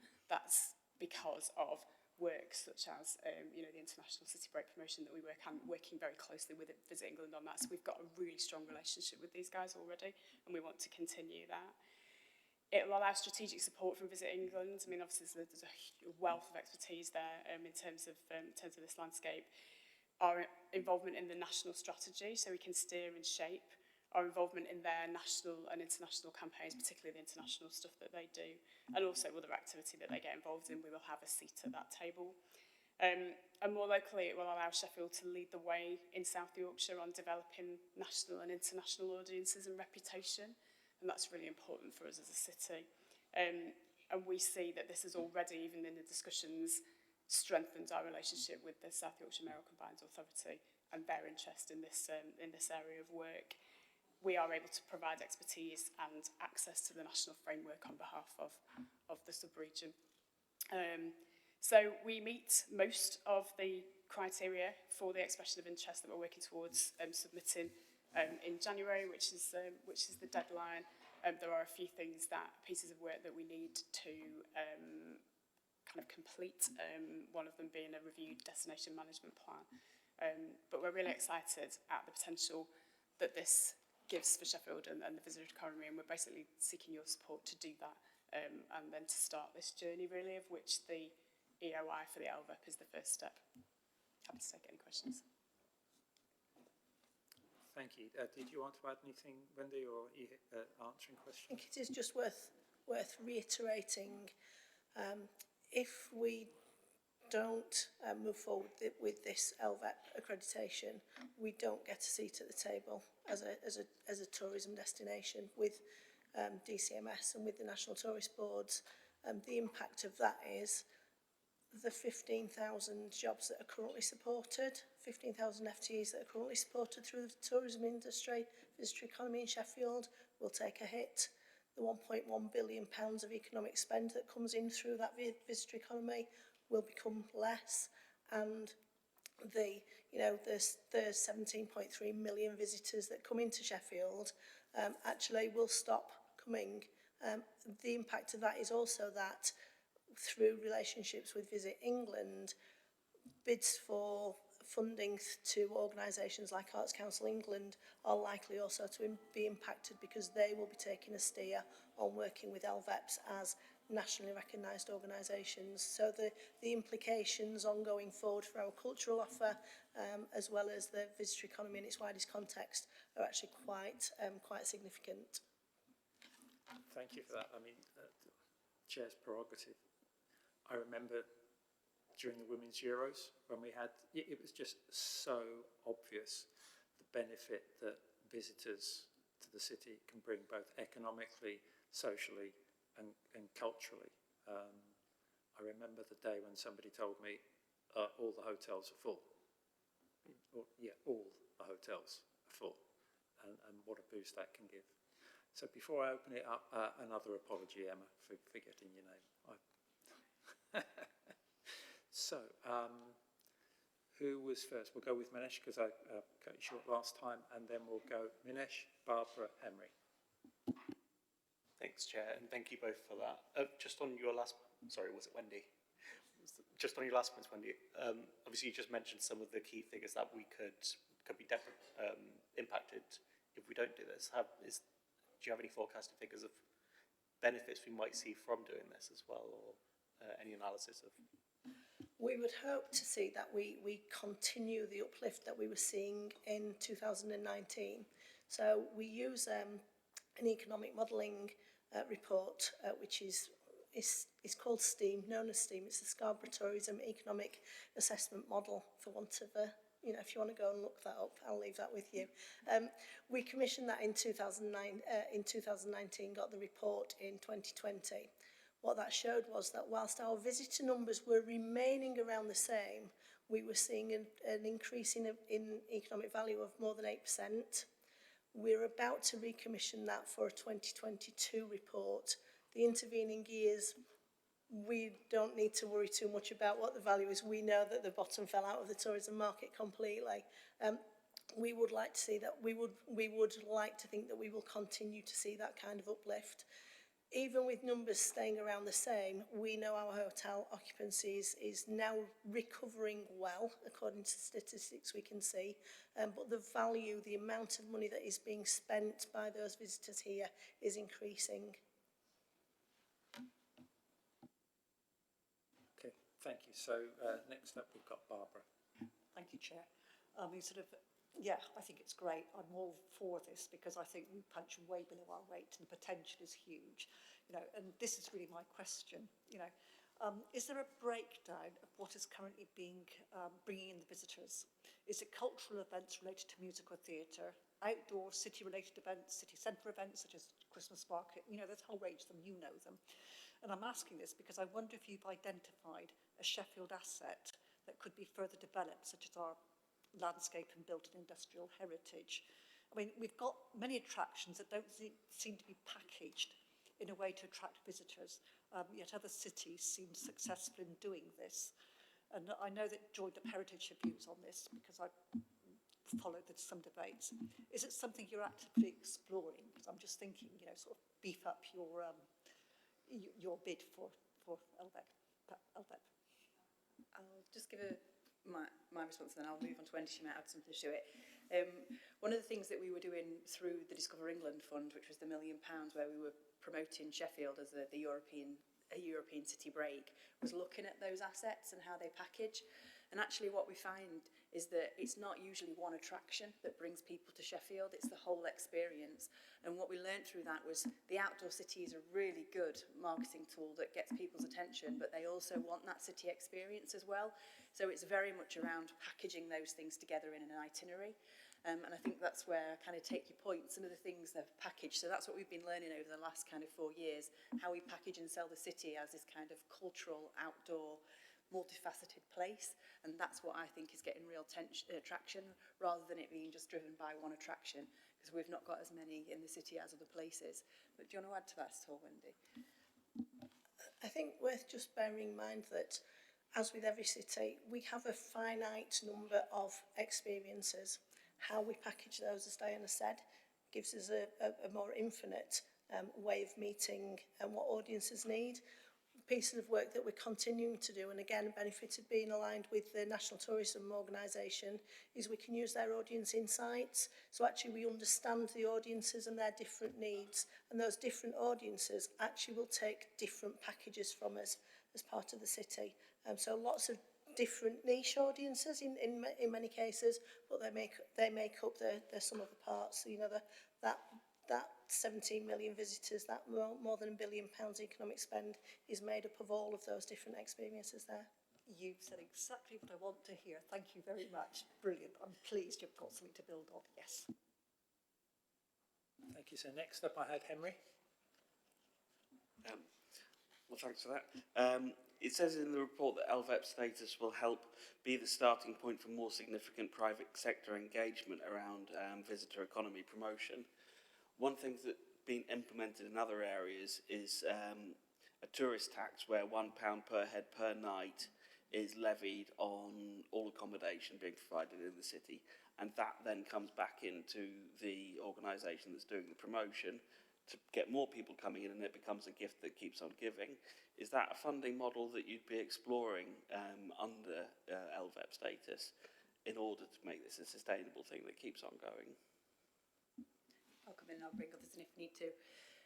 There are a whole range of different mechanisms of bringing in more money through the private sector into this, and I think what we're learning from working across core cities is that model has to be different for each city and what works for them, with your hotel density, with your makeup. So some are doing accommodation bids, building, we've got a retail bid, they've also got accommodation bids, that might be one way to go. So tourism tax is a blunt instrument and one way to go, but there are other mechanisms as well. But certainly we see the LVEP and a closer working relationship with hoteliers and the hospitality sector as a way to start to progress those conversations around some of these mechanisms and kind of figure out what Sheffield's journey will be on that. So definitely it's the start of those conversations, but at the moment we're not tying ourselves to one of those mechanisms, and we need to look at the whole host and see what works best for our city. Okay, thank you. I'm going to take Tom next in the spirit of trying to keep it even-handed. Is that all right?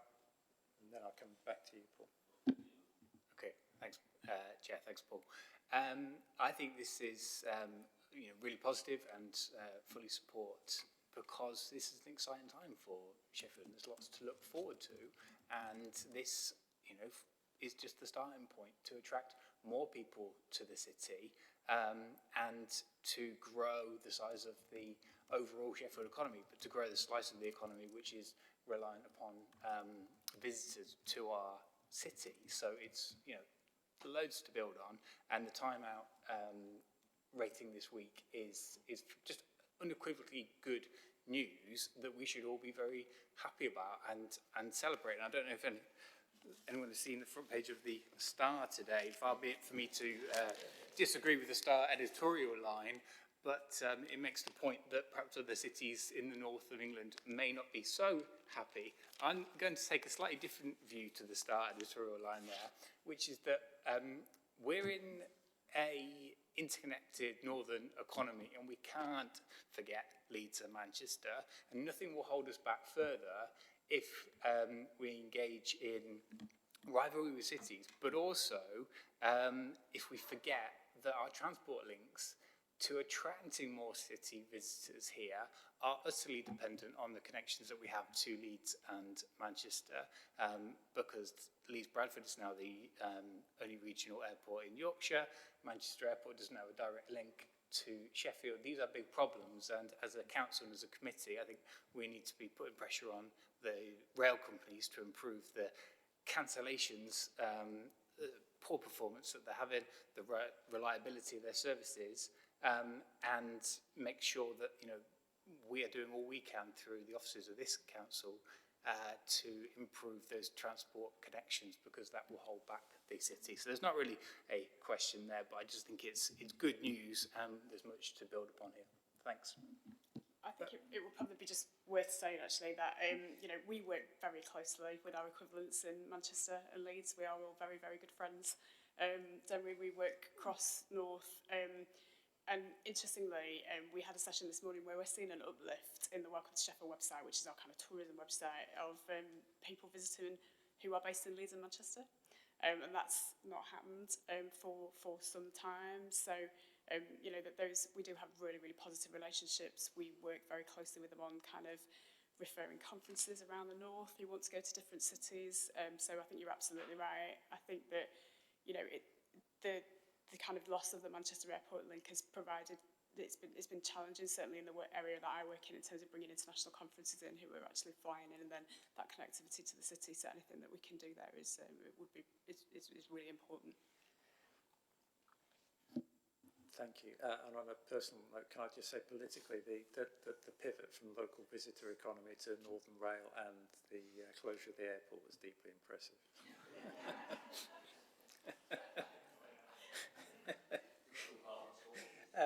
So no pressure, Paul, you're next. Thank you, Chair.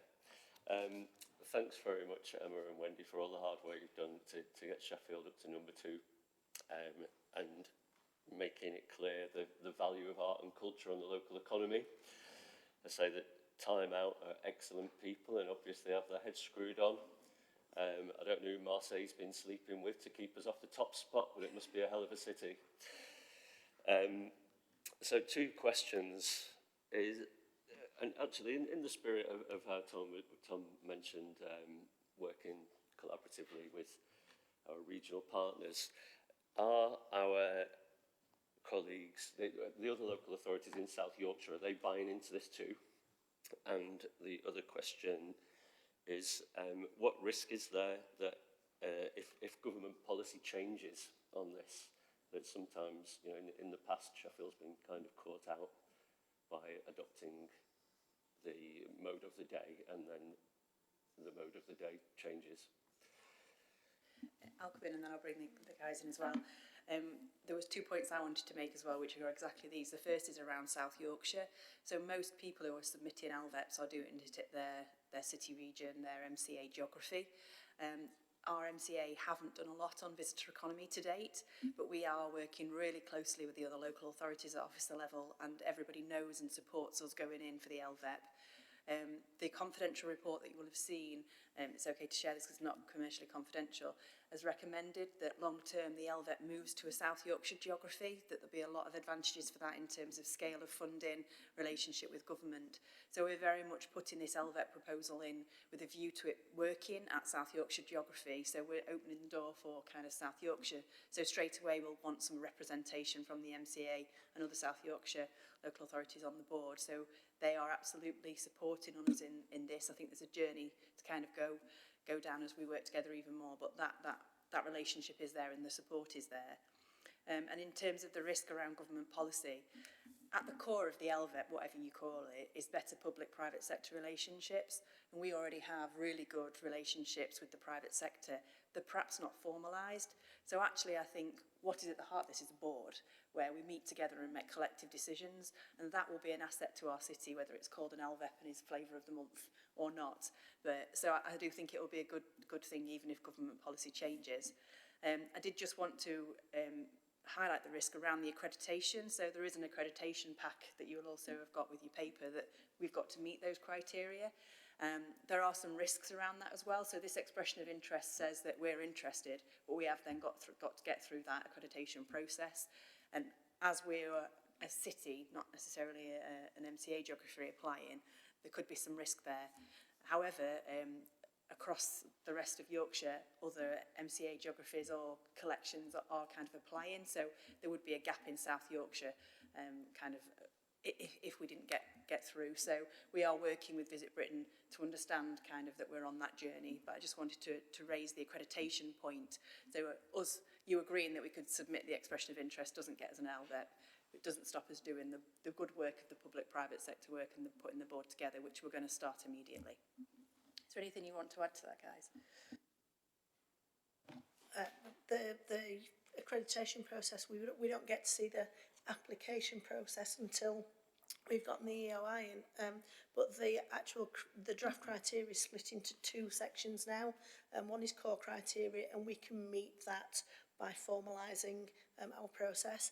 The other, I think, really positive thing, actually, there's then a growth criteria which helps us really focus and be able to work with the private sector and stakeholders to take that growth growth forward, and that will give us as a city much better standing as well. So we will have that destination management plan in place. We will have a clear group of people we're working with, and actually the South Yorkshire local authorities, the officer level, are really keen that we move this forward for them, because they see the benefits of us being able to move visitors more easily across the region as well, which will have a better benefit for everybody.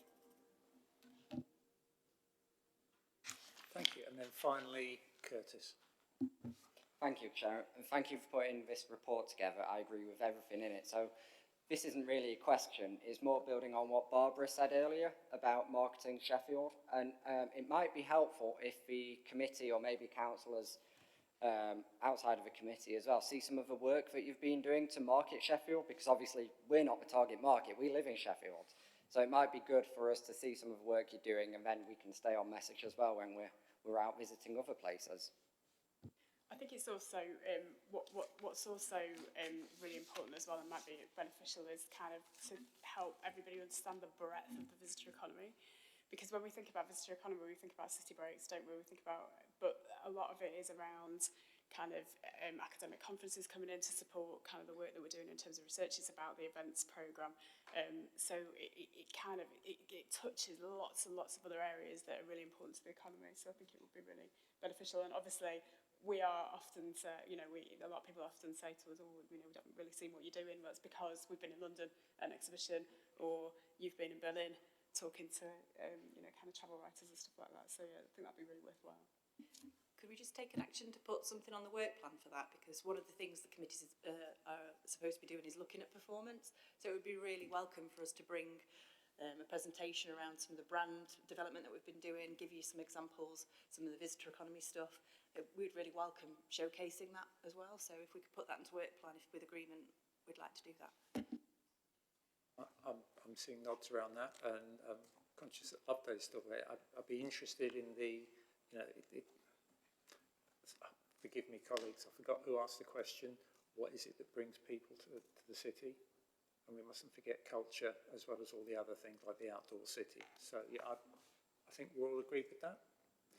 So with that addition, colleagues, the formal bit is that we have a recommendation that we approve Marketing Sheffield submitting an expression of interest for the LVEP accreditation this month via the Visit Britain formal process, and undertake any additional work to ensure that it meets the eligibility criteria.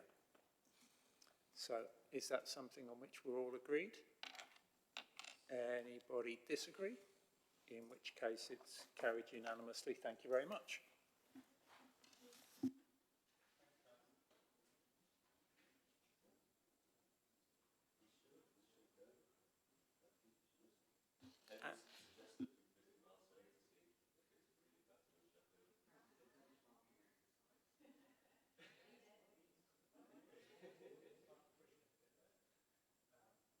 Which brings us neatly on to money.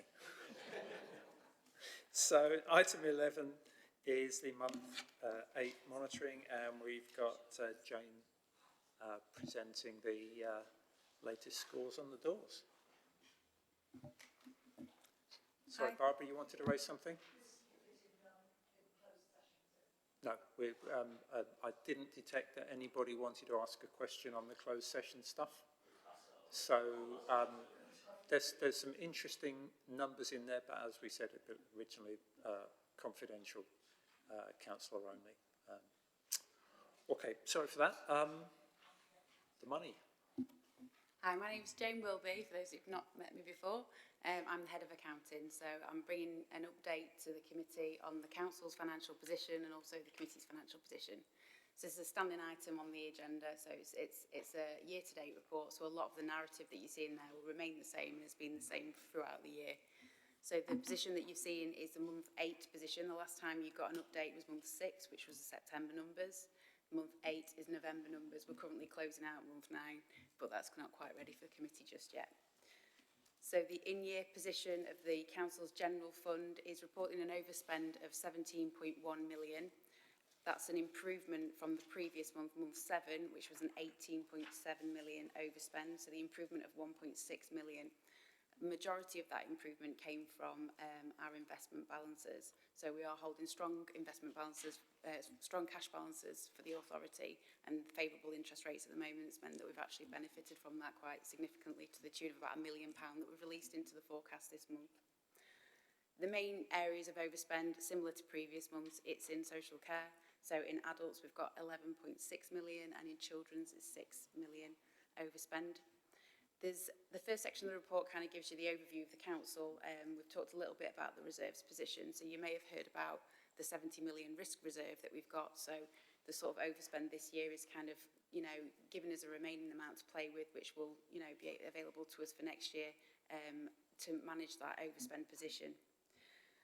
So, as I said, largely a lot of the narrative remains the same, and I think moving on to the committee position, it's a very stable committee, the Economic Development and Skills, and currently reporting an underspend of 100,000. A lot of that came out due to the accounting provision that we took relating to the pay award that we played into the accounts in month 4. So that's actually flushed through into the actual numbers in month 8 when that was all paid out. So we've seen a slight adjustment in the accounts this month. I've provided a little bit of a breakdown of what the budget includes. So you've got a bit of an awareness of the net budget, but also the outturn for income and expenditure. Nothing really else to say, but I'm happy to take any questions, and quite happy that Di's here because she knows her budget better than me. Thank you for that, and thank you for calling us stable. I think Chair's prerogative. One question from me, probably directed at Di. So, in previous discussions, it's been flagged up that the biggest risk was income from the Shared Prosperity Fund, which was quite a big risk in terms of the number. Are we, officers, content that that risk has now been mitigated or eliminated with the latest awards with the SPF? We're on our way, is what I would say. So we've got approvals of 2 projects for year 1 with the MCA, but we haven't got contracts and money as yet. We've got plans for year 2 around business support, which you'll see on the committee programme, and we've got a policy workshop with you at the end of January on. Again, we need to get that into contract so that we can reassure the staff and keep their contracts going. So at the moment, the ERDF contracts wind down in May and end in June. So people start to leave within 6 months of seeing the end of a contract. So we would really like to have some assurance from the MCA for the year 2 and 3 business support programme by February at the latest, to give staff reassurance, otherwise they start leaving. So there is definitely progress and positive movement and collaboration on the projects that has to go through into contracting and us receiving the money for us to then pass that assurance on to kind of staff and make sure that we can kind of make sure contracts roll forward. The other I would flag is that we're doing that very successfully on business at the moment, but in the profile for European funding, years 1 and 2, because of Multiply, don't have anything on employment and skills. So the ERDF funding for employment and skills ends in about December. So we've got a bit longer, but then there's a bit of a fallow year before it starts the following March with a lot of funding for 1 year. Which makes it quite difficult, really. So we need to work with the MCA on that element of it. So there's a lot of progress, a lot of collaboration. We're seeing projects approved, but we're still not quite there in terms of getting contracts and money aligned, which means we can do the right thing by staff. So mitigating, I would say. Thanks. Thank you for that. Any other questions, comments, colleagues? Paul? Thank you. I've actually got a question that's in the report, but from of the Education and Children's Committee, that it's a pretty dire outlook for that committee, and as we said on a previous item, that members don't always get enough oversight of that department, I don't think, and so how does that? I mean, could you elaborate a bit on what it says there, and is it in any way linked to the education element of this committee? I can try and elaborate, but I'm not an expert in all areas, I'm afraid. the DSG bit is not included in the overspend. The education, children and families overspend, I think it's kind of, there's quite a few issues in there that are reported. I think you're probably referring to some of the comments that are on page 207. Yeah, so a lot of the overspend relates to like undelivered budget implementation plans. So there was things about the children's residential strategy that was unable to be achieved this year. So that accounted for £2 million worth of overspend there. There was also there's been some delays in staffing that particular facility. So that's another reason. We've got some special educational needs transport issues in there as well. So there's quite a range of things that are causing that overspend. I don't know if there's anything specifically relating to the education bit. I don't think, Di, you can come in there. Yeah, just representing Kevin, because I've worked with him on this. So the element of the education budget that sits within this committee has absolutely identified its savings. It didn't have any for this financial year, but next year it's identified its BIPs and ready to deliver on those. So I think the part of the budget that's in this committee is delivering what it needs to. But it's a very small portion of the overall budget. So I've just had a nudge from governance. Obviously, we're free to ask any questions, but our primary focus is on the budget for this committee. If you have any questions on any really detailed questions about what's going on in another committee, perhaps best to channel that through your... Yeah. Your question was fine, but if you want to get into the real nitty-gritty, that's probably best done through one of your colleagues on the other committee. That's all I was just going to say. I'll just come in there, Chair. We normally provide a full update to the Finance Subcommittee, which includes all of the different committees' papers, so there'll be a section for each one, so that's often provided in that report. Councillor Dunn. I'm going to behave, don't worry. Though I can answer a lot of what you were talking about because it was under my remit last year. However, we've been talking a lot today about, and I brought it up time and time again, about delivering to take the pressure off the other portfolios. So where we may not have the financial pressure, we are the committee that can stimulate and grow. And if we get that right, the other committees are going to be able to deliver not only growth, but not have to cut things like the disabled transport, which isn't statutory, which is one of the reasons that we have an issue. So it's why it's so important that we as a committee have a big overview and understand, because where we can stimulate has to work in the other areas, as we've touched on regen and we've touched on green jobs, and it's how we can actually do that. But I'd just like to make that note that is... You know, we may not have the big budget pressures, but we are extremely important when it comes to supporting the rest. And I never knew that wasn't a statutory requirement. That's pretty shocking. Okay. So we have another question from Tom. Thanks, Chair. I just wanted to come back to something that Diana just said there a minute ago about how, as we kind of head towards the end of, or within the 6-month period where funding is looming to a close and people are going to be looking around, I wonder if this committee, if it would be useful in the officer's eyes, could write the 3 leads to the MCA to seek that assurance as urgently as possible, just to formally note that this committee would, it would be regrettable if people were to be leaving their posts simply because that assurance had not been given in the sufficient time period. Before I invite Diana to come in, I know that I've been briefed and I have raised that verbally several times with the relevant MCA committee, which the chair of this committee is a member of. So I certainly have done that verbally. Diana, what are your thoughts on doing it more formally? I don't think it will harm anything, particularly if it's a constructive letter. And we're working with officers at our level, but it's always useful to have something at the senior level too. So yeah, we could draft something for you to send as Chair, Martin. I'm content. Everybody else would agree with that? Okay, if we can make a note of that, we'll get that sorted. If there are no other questions, colleagues, we have a recommendation, he said, which he's desperately trying to find, which is to note the council's financial position at the end of November 2022, which was month 8. So is that something we can all agree on? Okay, so that's fine. Thank you very much for coming, and thank you for bearing with us until we got through to the end. I do